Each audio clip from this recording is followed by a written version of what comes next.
देखो, कांग्रेस एक पार्टी नहीं बल्कि एक तहरीक है जिसने हिंदुस्तान को 140 साल पहले ये जो पार्टी बनी थी और पूरे भारतवर्ष में फैली है और पूरे हिंदुस्तान को इन्होंने आज़ाद कराया इन अंग्रेज़ों से। जहाँ तक ज्वाइनिंग का ताल्लुक है, गुलाम नबी आज़ाद साहब की पार्टी कांग्रेस से ही टूट के बनी थी।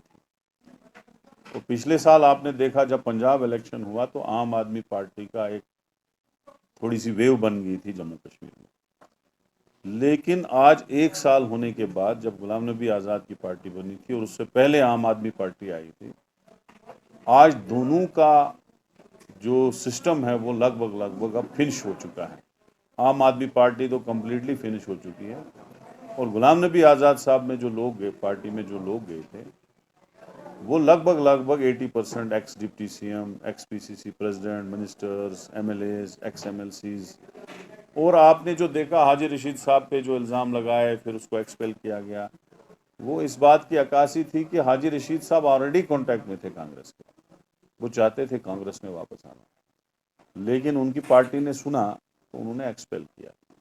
अभी श्यामलाल भगत जो एमएलसी थे रहे हैं, नरेश गुप्ता एक सीनियर मोस्ट कांग्रेस के लीडर थे, अभी डीएपी में थे, 2-3 बार एमएलसी भी रहे हैं, डिस्ट्रिक्ट प्रेसिडेंट 18 साल रहे हैं, वो भी कांग्रेस में वापस आए। अगर उन लोगों का भी डीएपी को एडवांस में पता चलता तो उन्होंने उनको भी एक्सपेल किया होता। तो उनका सिस्टम ये है कि जब वो सुनते हैं कि कोई आदमी उनकी पार्टी से निकल रहा है तो वो उसको एक्सपेल करने की वो जो बनाते हैं लोगों में एक परसेप्शन कि हमने जी एडवांस में एक्सपेल कर दिया। तो ले दे के काफ़ी लोग अभी भी हैं, क्योंकि अचानक दिल्ली में ज्वाइनिंग का डेट फिक्स हुआ तो काफ़ी लोग आ नहीं पाए। मुझे लगता है अब तो दिल्ली में नहीं लेकिन जम्मू कश्मीर में हम आने वाले दिनों में एक बहुत बड़ी ज्वाइनिंग करने वाले हैं। विकास साहब, एक कांग्रेस बयान पार्टी सामने आया में था डीपीएपी की जानिब से कि जिसको दफा होना है वो दफा हो, जिन लीडर्स के साथ लोग नहीं है उन लीडर्स की कोई ज़रूरत या अहमियत जो है डीपीएपी के अंदर नहीं है, वही लोग वापस कांग्रेस के अंदर चलेंगे, या जो एंटी डीपीएपी है वो कांग्रेस के अंदर वापस चलेंगे। तो उस पर आप कुछ कहना चाहेंगे? ये किसने बोला था बयान? डीपीएपी के बयान में जो है उनके स्पोक्स पर्सन भी है या उनके बाकी लीडरान भी है। देखिए, जहां तक डीएपी का ताल्लुक है, डेमोक्रेटिक आज़ाद पार्टी, अब वो ज़मीन पे रही नहीं, बहुत कम है। अब उनको तो अपने उसमें कुछ ना कुछ सफाई में कहना ही है। आप किसकी बात कर रहे हो? हाजी रशीद इलेक्शन 2 बार जीता है, पीरजादा सईद साहब 3-4 बार एमएलए रहा।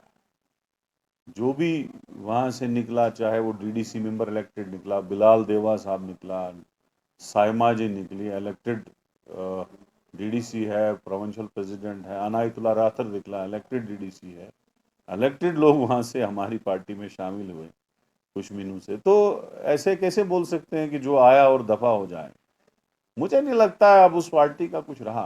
आने वाले दिनों में मुझे लग रहा है वो जैसे आम पार्टी का चिराग बुझ गया, अब इसका भी शायद मुझे लग रहा है चिराग बुझ ही जाएगा। कांग्रेस पार्टी जो है सेकुलर पार्टी है, जम्मू कश्मीर के लोग इस पे भरोसा करते हैं। कांग्रेस ही वो पार्टी है जो कभी बीजेपी के साथ नहीं जा सकती। आप बाकी पार्टियों का आप देख सकते हो, कुछ तो बीजेपी के साथ अलायंस में रही हैं और कुछ अलायंस में है, जैसे डीएपी है 100% अलायंस में है वो बीजेपी के साथ। हर एक सबूत हमारे पास है, एक एक सबूत हमारे पास है, छोटे छोटे सबूत हमारे पास है। हमें पता है कि क्या क्या हो रहा है, कैसे कैसे साजिशें की जा रही है बीजेपी के साथ। परसों में अपने सीनियर लीडर मोगा साहब का सुन रहा था, उन्होंने टीवी पे कहा कि बीजेपी के एक्सपेरिमेंट जो है वो फेल हो रहे हैं और ये जो डीएपी बनाने का एक्सपेरिमेंट है ये भी फेल हो गया, अपनी पार्टी का एक्सपेरिमेंट है वो भी फेल हो गया, और जो दूसरी पहली पार्टी एक थी उसका भी एक्सपेरिमेंट फेल हो गया। कांग्रेस आने वाले वक्त में एक बहुत बड़ी ताकत है और हमारी कोशिश है कि जम्मू कश्मीर में कांग्रेस पार्टी नंबर 1 पार्टी बन के आए और इलेक्शन में, आने वाले इलेक्शन में सिंगल लार्जेस्ट पार्टी उभर के आए। क्या एक्सपेक्ट कर सकते हैं कि आने वाले वक्त के अंदर और भी लीडर्स, जैसे जराये के हवाले से खबर आ रही है कि कुछ और भी लीडर्स जो है वो कांग्रेस या विकास रसूल को ज्वाइन कर रहे हैं। जरायूं की खबर नहीं है कि दिल्ली में ही हमें 50 से ज्यादा लोग ज्वाइन करना चाहते थे, क्योंकि हमने शॉर्ट टाइम दिया, जितने 23, 24, 25 लोग पहुंच पाए वो आ गए। अभी और बड़ी ज्वाइनिंग हो रही है जिसमें और 25, 40 लोग आ रहे हैं, बड़े बड़े लीडर आ रहे हैं। कांग्रेस एक नंबर 1 पार्टी, हमने कहा है, पिछले साल कहा था कि कांग्रेस को हम नंबर 1 पार्टी बनाएंगे और इंशाल्लाह उस पर काम जारी है। सर, इसके अलावा मैं विकास साहब एक अहम सवाल, जो आप जानते हैं कि मुद्दा आर्टिकल 370 का सुप्रीम कोर्ट के अंदर चल रहा है, अर्जियां भी हो रही है, दायरे भी, और बीजेपी ने जो हाल ही में उसकी सेलिब्रेशन जो है आर्टिकल 370 की जम्मू कश्मीर के अंदर, खास तौर पर कश्मीर रीजन के अंदर मनाई। तो विकास साहब, जैसे कि पिटीशन चली, हेयरिंग्स चली कोर्ट के अंदर, और दूसरे साइड से सेलिब्रेशन भी बीजेपी जो है कश्मीर के अंदर मना रही थी, तो उन सब चीजों को कैसे देखते हैं?